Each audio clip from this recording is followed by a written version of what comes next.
सुप्रभात। कक्षा 10 की हिंदी की इस कक्षा में एक बार पुनः आप सभी का स्वागत है। बेटा, पिछला वीडियो में हमने तुलसीदास का पद संख्या 5 का जो है अध्ययन किया था। आज का जो हमारा प्रकरण है वो है तुलसीदास का पद संख्या 6, जो कि इस अध्याय का अंतिम पद है। पद संख्या 5 में आप लोगों ने देखा कि परशुराम जो है वो विश्वामित्र जी, जो राम और लक्ष्मण के गुरु हैं, उनसे कह रहे थे कि हे मुनि, मैं केवल आपके शील स्वभाव के कारण ही इस बालक को छोड़ रहा हूँ, नहीं तो अभी इसको यहीं मार देता, इसके टुकड़े टुकड़े कर देता। और दूसरी बात, परशुराम जी ये भी कह रहे थे कि इसको मार के मैं जो है अपने गुरु के ऋण से मुक्त हो जाता। तो इन दोनों ही बातों का जो है अब इस पद में लक्ष्मण जो है वो परशुराम को उत्तर दे रहे हैं। चूंकि लक्ष्मण की भाषा यहाँ विनय पूर्वक न होकर व्यंग्यात्मक है, तो परशुराम को जो है भड़काने वाली भाषा में यहाँ जो है बात कर रहे हैं। और उनकी बात पर जो है फिर से एक बार जो है परशुराम बहुत ज़्यादा भड़क जाते हैं और उन्हें मारने के लिए तत्पर हो जाते हैं। तो बेटा, ये पद संख्या 6 बहुत ही रोचक पद है। हम देखते हैं, इसके साथ साथ ही जो है शब्दार्थ भी देखते चलेंगे और एक एक पंक्ति का अनुवाद भी करते चलेंगे। कहेहू का तात्पर्य हो गया बेटा कहा। लखन यानी लक्ष्मण ने, मुनि यानी परशुराम के लिए आया है, सील यानी शील स्वभाव तुम्हारा। कौन नहीं, जान यानी जानता, विदित संसारा संसार में। लक्ष्मण बता रहा है कि आप जो शील वील की बातें कर रहे हो, तो हे मुनि, ऐसा कौन है इस संसार में जो आपके शील स्वभाव के बारे में नहीं जानता। इस लाइन में बेटा व्यंग्य है, क्योंकि मुनि परशुराम क्रोधी स्वभाव के हैं। शील यानी सज्जनता से उनका दूर दूर तक का कोई वास्ता नहीं है। तो लक्ष्मण का कहने का भाव जो है बेटा यहाँ व्यंग्यात्मक है। हे मुनि, आप कितने शील स्वभाव वाले हो, ये बात तो जो है ये संसार भलीभांति जानता है। माता पिता के, उरीन यानी ऋण से मुक्त, भय यानी हो गए, नीके यानी अच्छी तरह से। आप अपने माता पिता के ऋण से तो भलीभांति मुक्त हो गए, मतलब माता पिता का ऋण तो आपने चुका दिया। गुरु ऋण रहा, लेकिन गुरु का ऋण बाकी रह गया। सोचू का मतलब बेटा चिंता, बड़ी यानी बहुत, और जीके यानी मन की।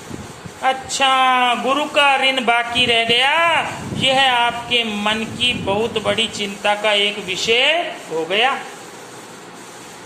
आप माता पिता के ऋण से तो भलीभांति मुक्त हो गए, लेकिन गुरु का ऋण बाकी रह गया आपका, यही आपके लिए चिंता का विषय बना हुआ है। सो जनू, तो क्या इसे हमरे ही माथे काढ़ा, हमरे यानी हमारे, माथे काढ़ा यानी माथे मढ़ना, तो क्या इस ऋण को आप हमारे माथे मढ़ना चाहते हैं, हमारे ऊपर निकालना चाहते हैं। दिन चली गए, दिन यानी दिन, चली गए यानी बहुत हो गए। ब्याज बढ़ बाड़ा, ब्याज भी बहुत बढ़ गया। अच्छा, अब तो दिन भी बहुत हो गए, समय भी बहुत हो गया, तो इस ऋण का ब्याज भी बहुत बढ़ गया होगा। अब आनिए, अब ऐसा कीजिए, आनिए यानी बुला लीजिए, व्यवहारिया यानी हिसाब लगाने वाला। अब ऐसा कीजिए, किसी हिसाब लगाने वाले को बुला लीजिए। तुरंत बेऊ में थैली खोली, मैं आपका जितना हिसाब निकलेगा, आपके गुरु का जितना ऋण निकलेगा, मैं तुरंत जो है अपनी थैली खोलकर उसको चुकता कर दूंगा। बेटा, हम देख रहे हैं इन सभी पंक्तियों में जो है व्यंग्य की भरमार है। वो सीधे सीधे भी बात कर सकते हैं लक्ष्मण, लेकिन सीधे न बोल करके वो परशुराम को और ज्यादा जो है चिढ़ाने का प्रयत्न यहाँ कर रहे हैं। कैसे कैसे शब्द बोल रहे हैं कि अब ऐसा कीजिए, हिसाब लगाने वाले को बुला लीजिए, दिन बहुत हो गए, ब्याज बहुत बढ़ गया होगा तुम्हारे गुरु के ऋण का, तो हिसाब लगवा लो और मैं तुरंत जो है थैली खोलकर तुम्हारा सब हिसाब चुकता कर दूंगा। सुनी कटु बचन कुठार सुधारा। देखिए बेटा, वापस जो है परशुराम क्या कर रहा है, सुनी कटु वचन, लक्ष्मण के ऐसे कड़वे वचन सुनकर के, कटु वचन सुनकर के मुनि परशुराम ने कुठार यानी फरसे को सुधारा यानी वापस जो है धारण कर लिया। सीधा धारण कर लिया उन्होंने, लक्ष्मण को मारने के लिए तत्पर हो गए। हाय हाय सब सभा पुकारा, सारी सभा में जो है बेटा हाहाकार मच गया, भाई रहने दो, मत मारो इसको।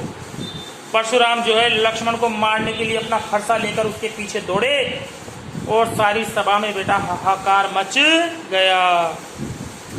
इतने पर भी लक्ष्मण शांत नहीं हुए और आगे अगली पंक्ति में कह रहे हैं, देखो भृगुबर, भृगुबर का मतलब हो गया परशुराम, परशु यानी फरसा, देखा हो यानी दिखाते हो, मोही यानी मुझे। हे परशुराम, क्या ये फरसा दिखाकर मुझे डराना चाहते हो? विप्र विचारी, विप्र यानी ब्राह्मण, विचारी यानी जानकर या समझकर, बचाऊ यानी बचता आ रहा हूं, नृपद्रोही यानी राजाओं के शत्रु। हे परशुराम, क्या ये फरसा दिखाकर तुम मुझे डराना चाहते हो? मैं तो ब्राह्मण जानकर तुमसे अब तक युद्ध करने से बच रहा हूं। अरे राजाओं के शत्रु,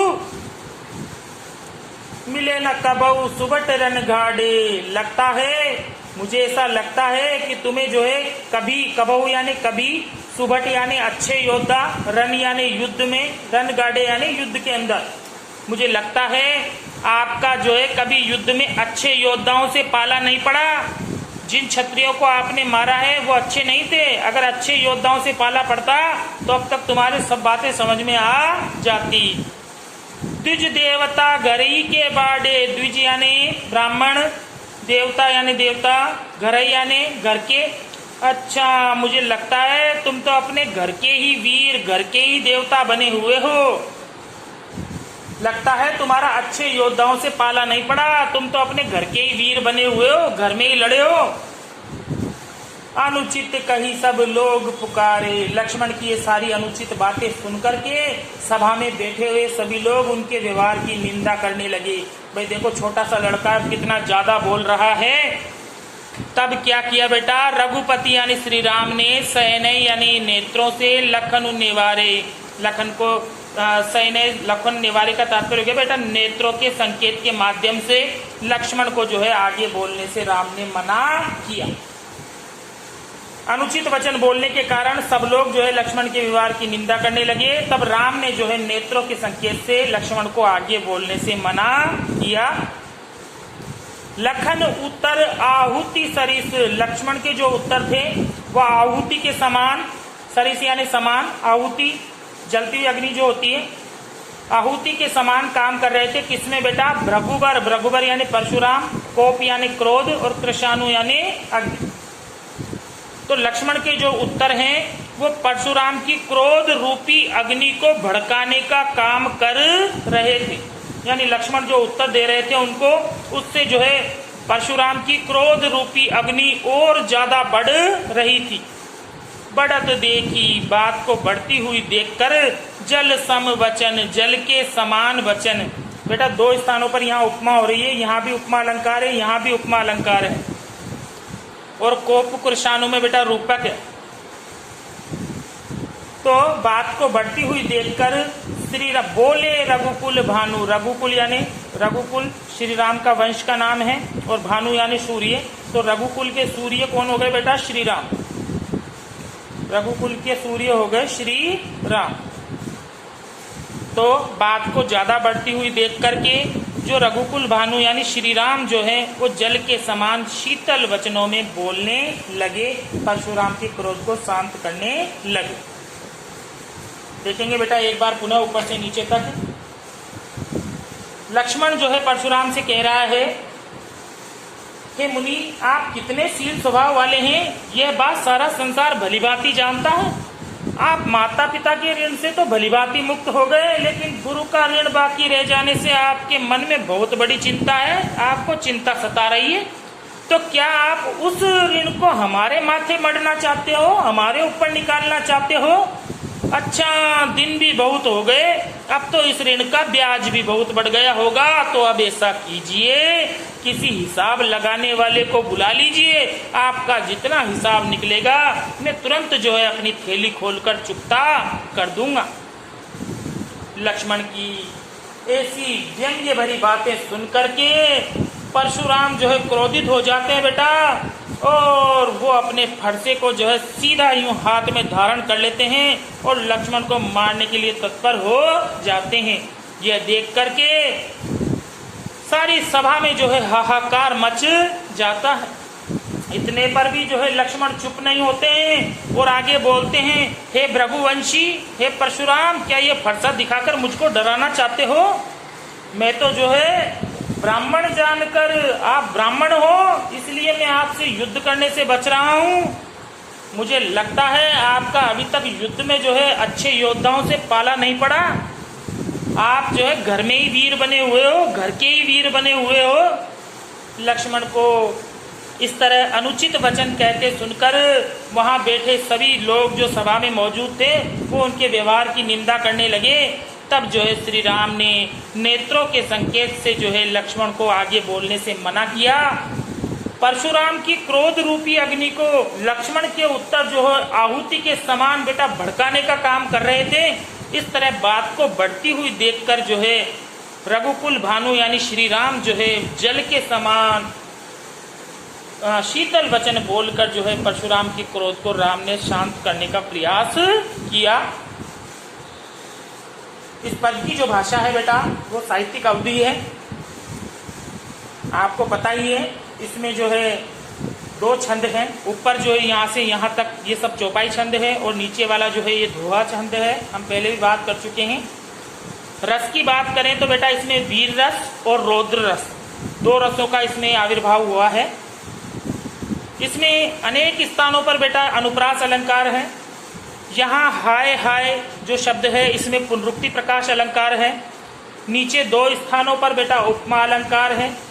और ये रघुकुल भानु और कोप कृशानु ये शब्द हैं बेटा, इनमें जो है रूपक अलंकार की यहाँ प्रतीति हो रही है। और एक जो है बेटा ये थोड़ा विचित्र अलंकार है, मात पितई उरिन भय नीके। जब जो है बात को नए हिसाब से कहा जाता है, घुमा फिरा कर कहा जाता है, टेढ़े अंदाज से किया जाता है, तो वहां पर वक्रोक्ति अलंकार होता है। तो यहाँ इस पंक्ति में जो है वक्रोक्ति अलंकार भी है। ये था बेटा तुलसीदास का अंतिम पद संख्या 6। अगली वीडियो में हम अध्याय 3 पर चर्चा करेंगे। तब तक के लिए धन्यवाद।